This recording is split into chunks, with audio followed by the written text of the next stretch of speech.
I say it's gritty. That's the word I would use is grit. I thought our kids fought, and we found a way. And that team in Baylor that team won 11 games. They were in a conference championship game a year ago. They got several NFL players, and we helped them quite a bit in the first half. But our kids fought, and we found a way to win.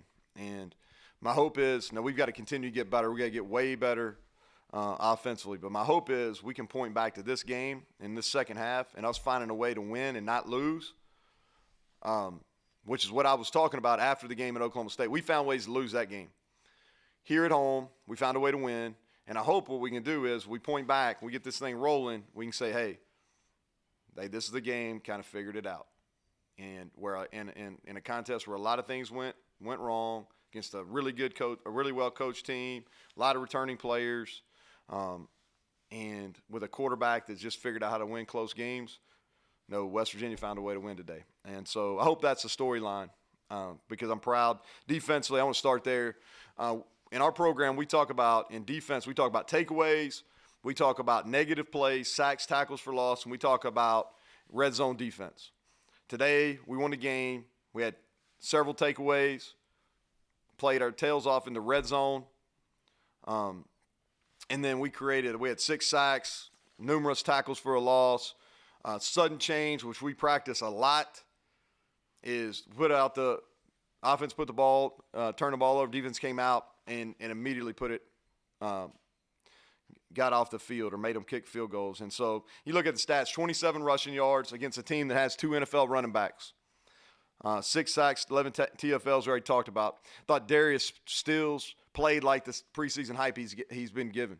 All right, or he earned that. I don't want to use the word given. He earned the preseason accolades, but thought he played extremely well. Tony Fields, 10-plus tackles.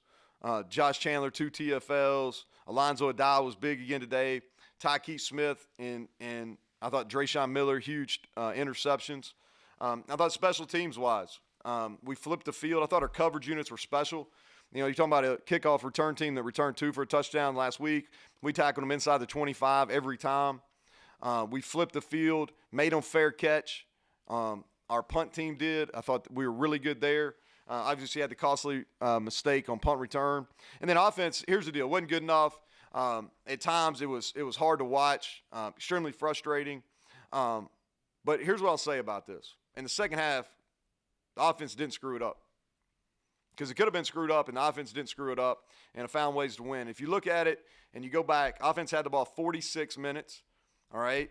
But here's where we figured out a way to win today, where we didn't find a way to win last week, is 3 for 3 on 4th down, okay? Red zone 4 for 4, all right?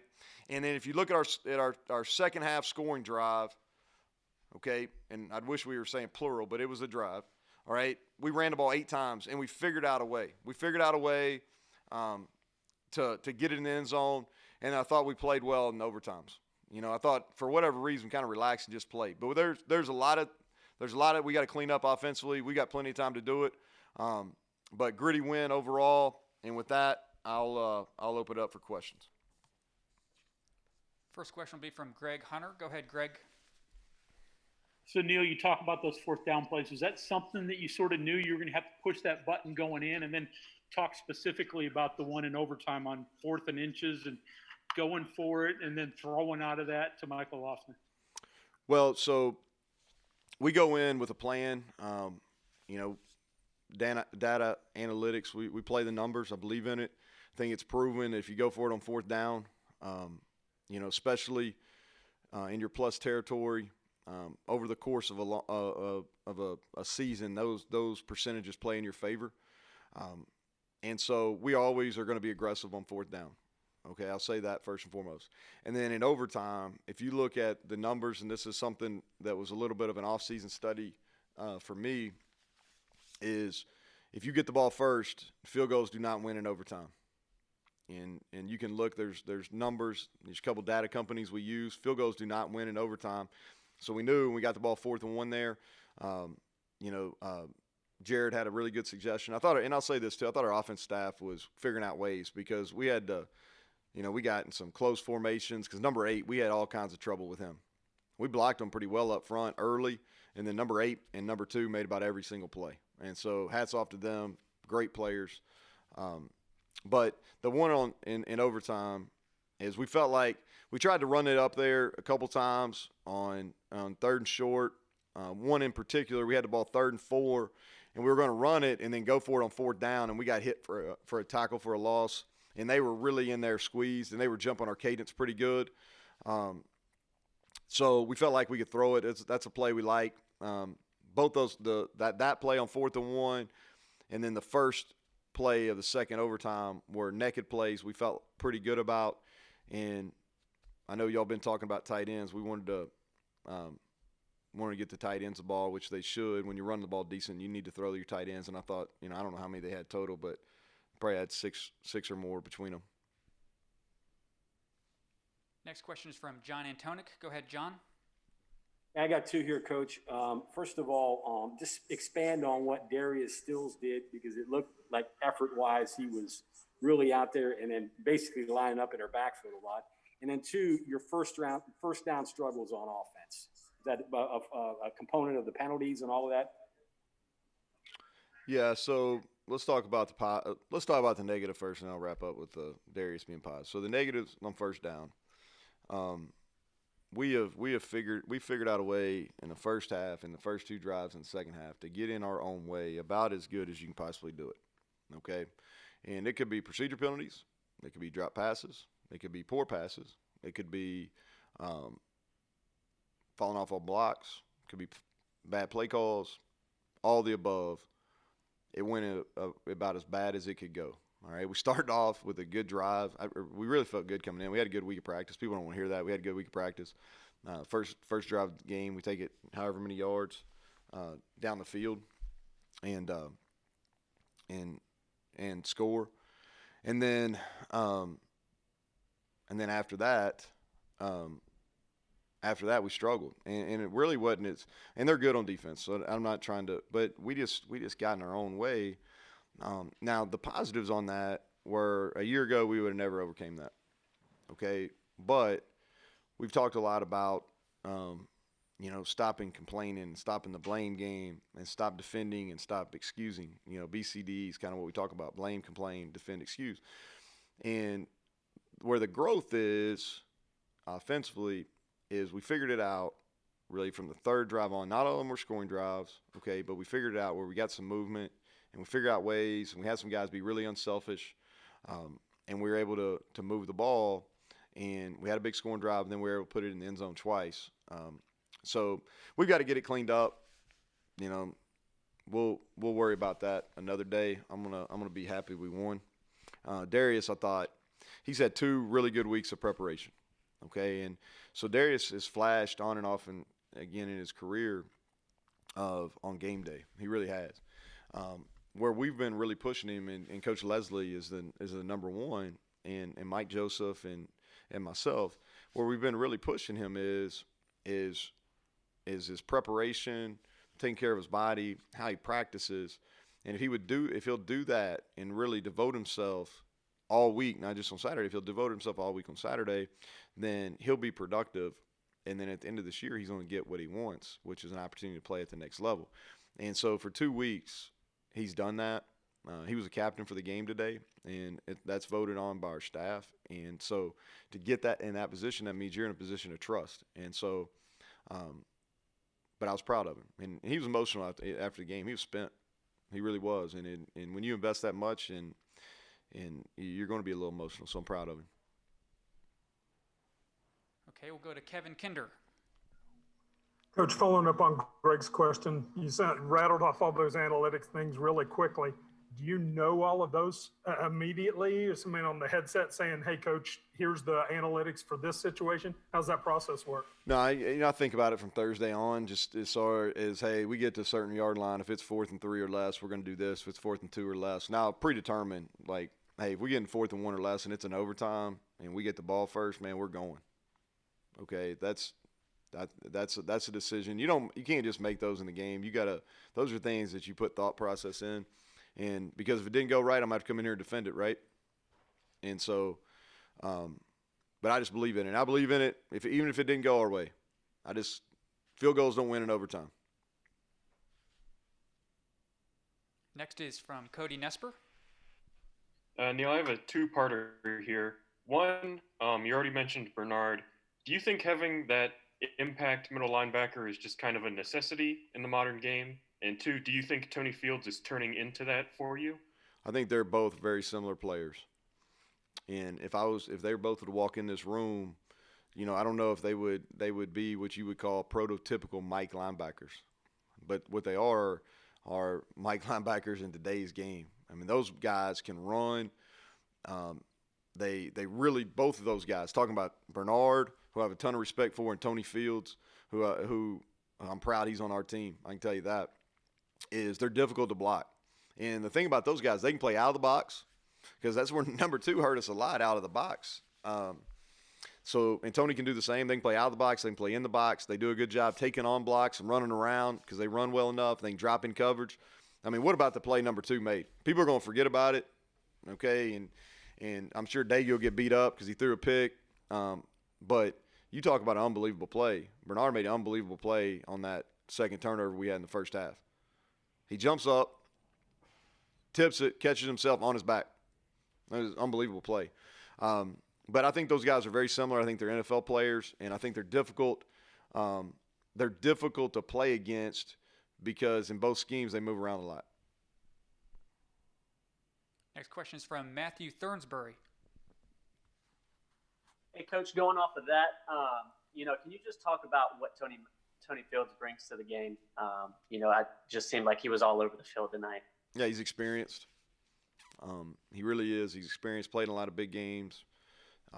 Got a calmness about him. He's always cognizant of how young we are and what kind of example he's setting. And I appreciate that because we're in building mode, okay? I'm like, we're better than we were a year ago, but we're not exactly where we want to be either, okay? I think that was evident at times today. So, and I was open about him once he went into the portal during the recruiting process. I was like, listen, we need a playmaker, but we also need somebody, I call them train stoppers, okay? And that term came from our women's basketball coach, Shanda Rigby at Troy, did a hell of a job, okay? But she talked to our team in 16 when we were turning that thing around in Troy, and she talked about these train stoppers. And these trains, they keep rolling, and something's got to stop it. Either a brake or you got to put something out in front of it to stop these trains. And I told Tony, and I said, hey, listen, we need a train stopper. We need somebody when things are going bad that they can answer the call to adversity, and somebody that can show our young football players how to respond to adversity. And so I told him, I said, listen, we need you to come in and make plays, but we also need somebody that we can point to and say, hey, this is how you react. This is how you prepare. And he's done that for us. And his on-the-field play has been tremendous, but for the last 3 weeks plus, his off-the-field contributions have been as big, very big for us as well.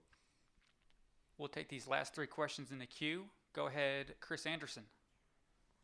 Hey, Coach. I always hear about the first, say, quarter of the game for offensive play calling. You have scripted plays, whether it's a drive or 20 plays, 30 plays.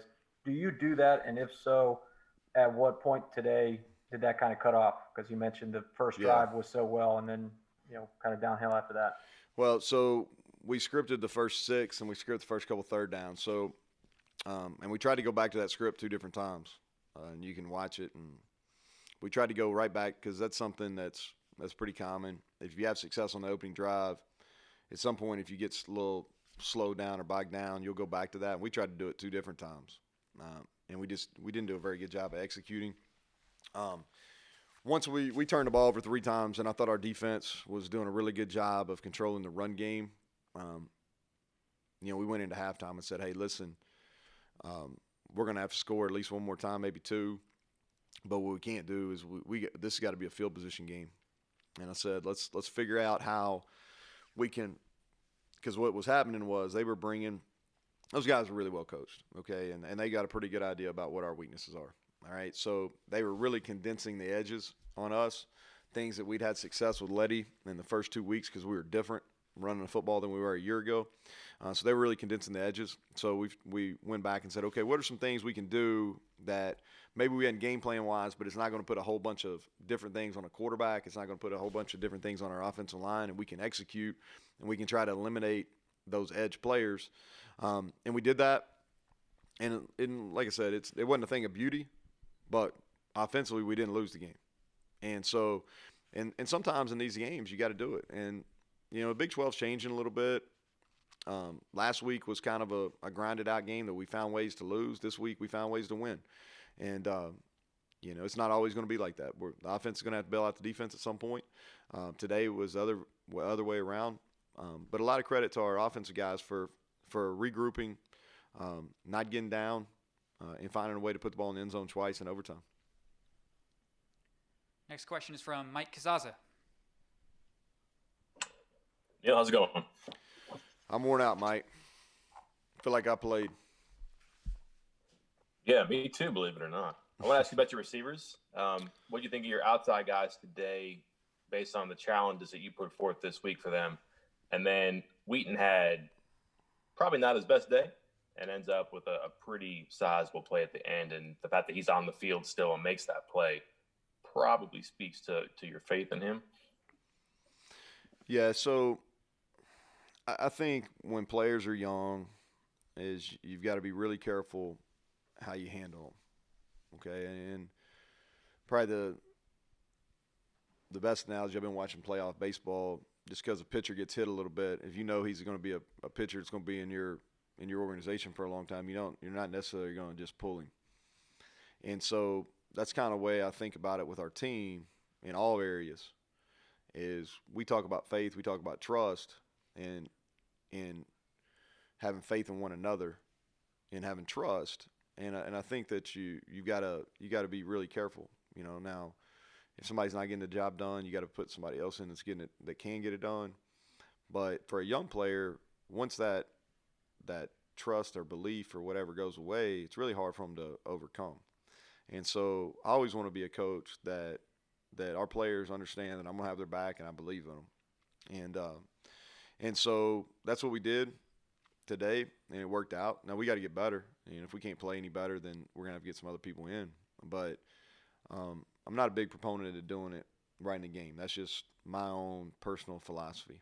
I think there's growth there. Bryce is a long way from being a finished product. He's 6'4", 220 pounds. He runs really well. But he's still learning how to play. He didn't play a lot last year. Came on at the end, played some. Today wasn't his best day, but I'll say again, growth. He showed growth. A year ago, I wouldn't been able to find him. He'd been over on the bench on the sideline somewhere. Today, he's in the huddle. And let me tell you that he had to play on the punt, on our punt return, which I can't really explain, but it happened. And so I'll own it. But he overcame that too, came back and made a difficult catch in the end zone there on the first touchdown in overtime. And so proud of him.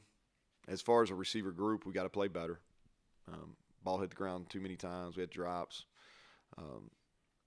We got to help the quarterback, But I will say this: we put them in a position where they had to really block. We got in those condensed formations, and they had to block number 8, and they got it done. And Sam, we'll go to you for a final question.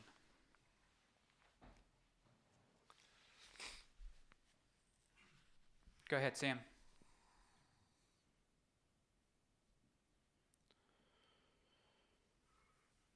Sam on, is he muted?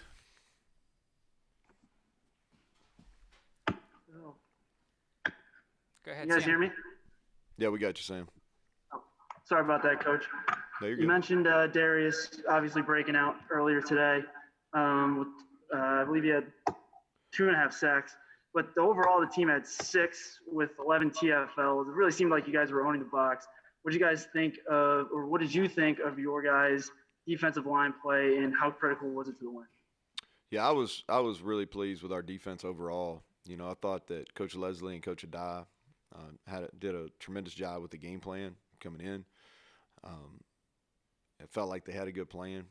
Brewer's hard to play against because he ad-libs and makes plays with his feet. And those 2 running backs, they use them in a bunch of different ways. So, but I thought our game plan was really good. I thought that our D line, we played several of them, and some of those guys, played a couple true freshmen in there. Quay Mays gave us some really good snaps. And so I really thought our front seven played well. We gave up a few passes, but we also made several plays in the pass game. So overall, pleased with them. We won the game with defense, special teams, didn't screw it up on offense, and hey, we're gonna take it. Like I said, we're not gonna apologize that our team was gritty. We'll worry about all the negative stuff. We'll clean it up during the bye week and be ready to go for Kansas. All right, thank y'all.